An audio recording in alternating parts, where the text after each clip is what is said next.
வணக்கம். இன்னைக்கு நம்ம பேச போற டாபிக் பாத்தீங்கன்னா, இன்றைய நாளை சிறப்பான நாளாகவும் வெற்றிகரமான நாளாகவும் எப்படி மாற்றணும் அப்படிங்கிறத பற்றி தான்.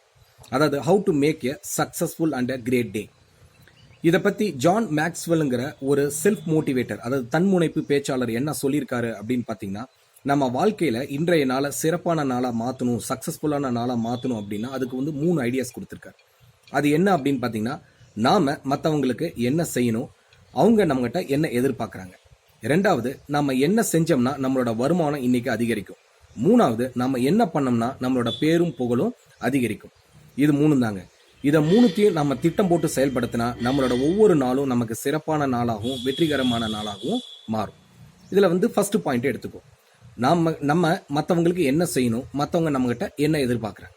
ஃபார் எக்ஸாம்பிள், ஒரு அப்பாவே இருந்தால் தன்னோட மகனுக்கு என்ன செய்யணும், இல்லை தன்னோட மகளுக்கு என்ன செய்யணும். இன்னைக்கு மகனோட கல்லூரியில் ஒரு ஃபீஸ் கட்டணும், அது லாஸ்ட் டேட்.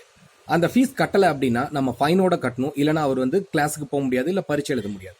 அப்போ என்ன பண்ணணும், தன்னோட பையனுக்கு என்ன தேவை அப்படிங்கிறத நம்ம தெரிஞ்சுக்கிட்டு அவர் நம்மகிட்ட என்ன எதிர்பார்க்குறாருங்கிறத புரிஞ்சுக்கிட்டு அதை தக்க நேரத்தில் செய்யும்போது அவருக்கு எந்த ஒரு பிரச்சனையும் இருக்காது, அவரோட படிப்பு நல்லபடியாக கண்டினியூ ஆகும். இதே நம்ம வேலை செய்கிற இடத்துக்கு போவோம். ஒரு வேலை செய்கிற இடத்துல நம்மளோட எதிர்பார்ப்புகள் 3ஆக பிரியுது. நம்ம வேலை செய்கிறோம், நம்மளோட முதலாளிகள் ஒரு பக்கம் இருக்காங்க, நம்மகிட்ட கீழே வேலை செய்கிற தொழிலாளிகள் ஒரு பக்கம் இருக்காங்க, நம்மளோட கஸ்டமர்ஸ் ஒரு பக்கம் இருக்காங்க. இந்த 3 பேரோட எதிர்பார்ப்பு என்ன அப்படின்னு சொல்லிட்டு அதை நம்ம நிவர்த்தி செஞ்சோம் அப்படின்னம்னா நம்மளோட வாழ்க்கையில இன்றைய நாள் சிறப்பான நாளாக மாறும். ஃபர்ஸ்ட் நம்மளோட முதலாளிகள். நம்ம முதலாளிகள் நம்மகிட்ட என்ன எதிர்பார்க்குறாங்க அப்படின்னு பார்த்தீங்கன்னா, இன்றைய நாளில் அந்த கம்பெனியில் எந்த ஒரு கம்ப்ளைண்ட்ஸும் இருக்கக்கூடாது. அந்த கம்பெனிக்கு ப்ராஃபிட் நிறையா இருக்கணும், நல்ல பேர் கிடைக்கணும், எந்த ஒரு கம்ப்ளைண்ட்ஸ் இல்லாமல் கம்பெனி ஸ்மூத்தாக நடக்கணும். இதை நம்ம ஃபுல்ஃபில் பண்ணுறதுக்கு என்ன பண்ணணுங்கிறத திட்டமிட்டு செயல்படணும். அடுத்தது, நம்ம கீழே வேலை செய்கிற ஸ்டாஃப். நம்மகிட்ட கீழே வேலை செய்கிற ஸ்டாஃப் நம்மகிட்ட என்ன எதிர்பார்க்குறாங்க, நம்ம என்ன செஞ்சோம்னா அவங்க சௌகரியமாக அவங்களோட முழு கவனத்தையும் வேலையில் செலுத்தி அவங்க சந்தோஷமாக வேலை செய்வாங்க, அப்போ உற்பத்தி அதிகரிக்குங்கிறத புரிஞ்சுக்கிட்டு நம்ம செய்யணும். மூணாவது, ரொம்ப முக்கியங்க, நம்ம கஸ்டமர்ஸ் நம்மகிட்ட என்ன எதிர்பார்க்குறாங்க, நாம் அவங்களுக்கு கொடுக்குற ப்ராடக்ட் ஃபுல்ஃபில்லாக இருக்கா, இல்லை அதில் ஏதாச்சும் கம்ப்ளைண்ட்ஸ் இருக்கா, அதோட ஃபீட்பேக்ஸ் வாங்கி அந்த கஸ்டமரோட சாட்டிஸ்ஃபேக்ஷனை உறுதி பண்ணோம் அப்படின்னம்னா இன்றைய நாள் சிறப்பான நாளாக அமையும். ரெண்டாவது பார்த்தீங்க அப்படின்னீங்கன்னா, நாம் இன்னைக்கு என்ன செஞ்சோம் அப்படின்னம்னா நம்மளோட வருமானம் கூடும். நமக்கு இன்னைக்கு நிறைய வேலைகள் இருக்குங்க. அது என்னென்ன வேலை அப்படின்னு சொல்லிட்டு நம்ம லிஸ்ட் போடணும். அதாவது 1, 2, 3, 4, 5ன்னு சொல்லிட்டு நம்மளோட வேலைகளை ஒரு லிஸ்ட் போடணும். லிஸ்ட் போட்டதுக்கு அப்புறம் அதுல எந்தெந்த வேலைகள்லாம் நமக்கு வருமானத்தை அதிகரிக்கும் அப்படிங்கிறத நம்ம லிஸ்ட் போடணும். அதாவது வேலை 1 இதுல அதிக வருமானம் இருக்கு, வேலை 2 இதுல அதை விட கொஞ்சம் கம்மியா இருக்கு, வேலை 3 இதுல விட இன்னும் கொஞ்சம் வருமானம் கம்மியா இருக்கு. நம்ம லிஸ்ட் போட்டு அந்த வருமானம் எதுல அதிகமா இருக்கும், நமக்கு எந்த வேலை செஞ்சோம்னா நமக்கு லாபம் அதிகரிக்குமோ, ரெவன்யூ அதிகரிக்குமோ, அந்த வேலையை நம்ம படிப்படியா நம்ம முதல்ல செய்ய ஆரம்பிக்கணும். இன்னைக்கு நமக்கு ஒரு 10 வருமானம் வர வேலைகள் இருக்கு, அதுல ஒரு 5 தான் நம்மளால முடிக்க முடிஞ்சு, அதுலயும் 2 நம்ம பின்தொடர வேண்டியது இருக்கு. அப்படின்னா நாளைக்கு அந்த வேலையை திரும்பவும் லிஸ்ட் பண்ணி அதை நம்ம ஃபர்ஸ்ட் ரெவன்யூ அதிகரிக்கிற ஜாப், 2வது ரெவன்யூ அதிகரிக்கிற ஜாப் அப்படின்னு சொல்லிட்டு நம்ம லிஸ்ட் பை லிஸ்டா அதை நம்ம செய்யணும். இந்த மாதிரி செய்யும் போது நம்ம இன்றைய நாள்ல நமக்கு வருமானம் அதிகரிக்கும். எந்த ஒரு வியாபாரத்திலையுமே வருமானம் தாங்க முக்கியம், அது அதிகமா வரணும். அதாவது ஃபிஷ்ங்கிற ஒரு புக்ல அதோட ஆசிரியர் எழுதியிருப்பாரு, and end of the day performance is equivalent to profit அப்படின்னு சொல்லுவார். அதாவது ஒரு நாளோட முடிவில் நம்மளோட திறமை எப்படி இருக்கு அப்படின்னா நம்ம எவ்வளவு வருமானம் எடுத்தோங்கிறத பொறுத்து தான் இருக்கு அப்படிங்கிறது அதோட அர்த்தம். ஸோ இன்றைய நாளில் நம்ம செய்ய போற வேலையில வருமானம் அதிகம் இருக்கிற வேலையை நம்ம முதல்ல செய்வோம். இது மாதிரி செய்யும் போது நாளோட முடிவில் நமக்கு வருமானம் அதிகரிக்கும். அது நம்ம வியாபாரத்தோட உறுதித்தன்மையை நிலைநாட்டும்.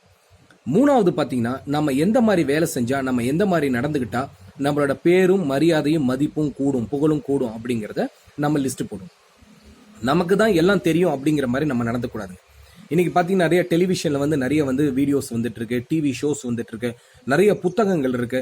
முக்கியமாக பார்த்தீங்கன்னா வாட்ஸ்அப்ல நம்ம ஃப்ரெண்ட்ஸ் நமக்கு அனுப்பாத நல்ல விஷயங்களா, இல்லை மோட்டிவேஷன் மெசேஜஸ்ங்களா, அதுலேருந்து ஏதாச்சும் ஒரு விஷயத்த கற்றுக்கணும். இல்லை ஒரு இடத்துல ஒரு நல்ல செமினார் நடக்குது, அந்த செமினார்ல self respect, self esteem, how to become popular with friends, அதாவது நம்ம நண்பர்களிடம் புகழ்பெற்று விளங்குவது எப்படிங்கிற மாதிரி ஒரு டாபிக் பேசுறாங்க அப்படின்னா அதை சும்மா நமக்கு தான் தெரியும் அப்படிங்கிற மாதிரி இருந்துக்காம அந்த செமினார்ல போய் அந்த செமினாரை நல்லா கவனிச்சு அதுல இருக்க நல்ல டிப்ஸை நம்ம நோட் பண்ணி நம்ம லைஃப்ல அதை நம்ம செயல்படுத்தணும் அப்படின்னம்னா நம்ம சுத்தி இருக்கிறவங்கள்ட்ட நல்ல பாப்புலராகவும் இருப்போம், நல்ல மதிப்பும் புகழும் மரியாதையும் நமக்கு கிடைக்கும். இந்த 3 நமக்கு இருந்தது அப்படின்னா இன்றைய நாள் சிறப்பான வெற்றிகரமான லாபகரமான நாளா அமையுங்க. நான் திரும்பவும் சொல்றேன், மற்றவங்களுக்கு நம்ம என்ன செய்யணும், மற்றவங்க நம்மகிட்ட என்ன எதிர்பார்க்குறாங்கிறது ஃபர்ஸ்ட் பாயிண்ட். இன்னைக்கு நம்ம என்ன செஞ்சோம்னா இன்றைய நாள்ல நமக்கு நிறைய லாபம் கிடைக்குங்கிறத புரிஞ்சுட்டு அந்த வேலையை செய்யறது. மூணாவது பாத்தீங்க அப்படின்னா நம்ம என்ன பண்ணோம்னா என்ன செஞ்சோம்னா நம்ம எப்படி பேசணும்னா எப்படி பழகணும்னா நம்மளோட புகழ் மரியாதை மதிப்பு கூடும், மற்றவங்கள்ட்ட நல்லா ஒரு கௌரவத்தோட இருக்க முடியும் அப்படிங்கிறத தெரிஞ்சுட்டு வேலை செஞ்சோம் அப்படின்னம்னா நம்மளோட நாள் சிறப்பான நாளாக அமையும். இது ஒரு நாள் மட்டும் செஞ்சா போதாதுங்க, ஒவ்வொரு நாளும் இதை நம்ம செய்யணும். அப்பதான் நம்மளோட வாழ்க்கையில பல வெற்றிகளை நம்மளால குவிக்க முடியும். இதுக்கு என்ன பண்ணணும் அப்படின்னு பாத்தீங்கன்னா, காலையில எந்திரிச்ச உடனே இன்னைக்கு நம்ம என்ன செய்யணுங்கிறத திட்டம் போடணும். அது ஒரு பேப்பர்ல எடுத்து 3 பார்ட்டா பிரிச்சு அதை நம்ம லிஸ்ட் பண்ணணும். 1 2 3 4 எழுதணும். அது அன்றைய நாள் வேலையில ஒவ்வொன்றா நம்ம ஃபாலோ பண்ணி முடிச்சுட்டு வரணும். இந்த மாதிரி பண்ணும்போது நிறைய வெற்றிகளை நம்ம குவிக்கலாம். அது மட்டும் இல்லைங்க, நமக்கு நிறைய நேரங்கள் மிச்சமாகும். ஏன்னா நமக்கு என்ன செய்ய போறோங்கிறது தெரியும். அதை நம்ம செயல்படுத்தினாலே போதும், பல வெற்றிகள் அமையும். இதனால ஒரு நிறுவனத்துல நல்ல ஒரு கட்டுக்கோப்பான வேலையும் நடக்கும். நமக்கு மேல இருக்கிற மேலாளர் சொல்ல மட்டும் மாட்டாரு, அவர் ஃபாலோ பண்ணுவாருன்னும் போது நம்ம கீழே இருக்கவங்க நல்லபடியா அதை வேலை செய்வாங்க. அது மட்டும் இல்லைங்க, நம்ம நல்ல லாபகரமான வேலைகளை செய்யும் போது நம்ம நிறுவனத்துக்கும் நம்ம முதலாளிகளுக்கும் அது நல்ல லாபத்தை ஈட்டி தருது. அது மட்டும் இல்ல, நம்ம நல்லபடியா பேசும்போது மற்றவங்களை நல்லபடியா நடத்தும் போது நம்மளோட புகழும் மரியாதையும் கூடுது. நம்ம சொல்ற விஷயங்களை அவங்க கேட்பாங்க, அதை புரிஞ்சு நடத்துக்குவாங்க. ஸோ இந்த மாதிரி நம்ம செஞ்சோம்னா நம்மளோட வாழ்க்கையில ஒவ்வொரு நாளும் சிறப்பான நாளாக அமையும். என்னோட வீடியோ உங்களுக்கு பிடிச்சிருந்தா கீழே இருக்கிற சப்ஸ்கிரைப் பட்டனை கிளிக் பண்ணுங்க. பிளஸ் பக்கத்தில் இருக்கிற பெல் ஐக்கானை கிளிக் பண்ணி ஆளுங்கிறத கிளிக் பண்ணுங்க. அப்பதான் என்னோட எல்லா வீடியோஸும் வரும். பிடிச்சிருந்தா மற்றவங்களுக்கும் ஷேர் பண்ணுங்க, சப்போர்ட் பண்ணுங்க. தேங்க்யூ.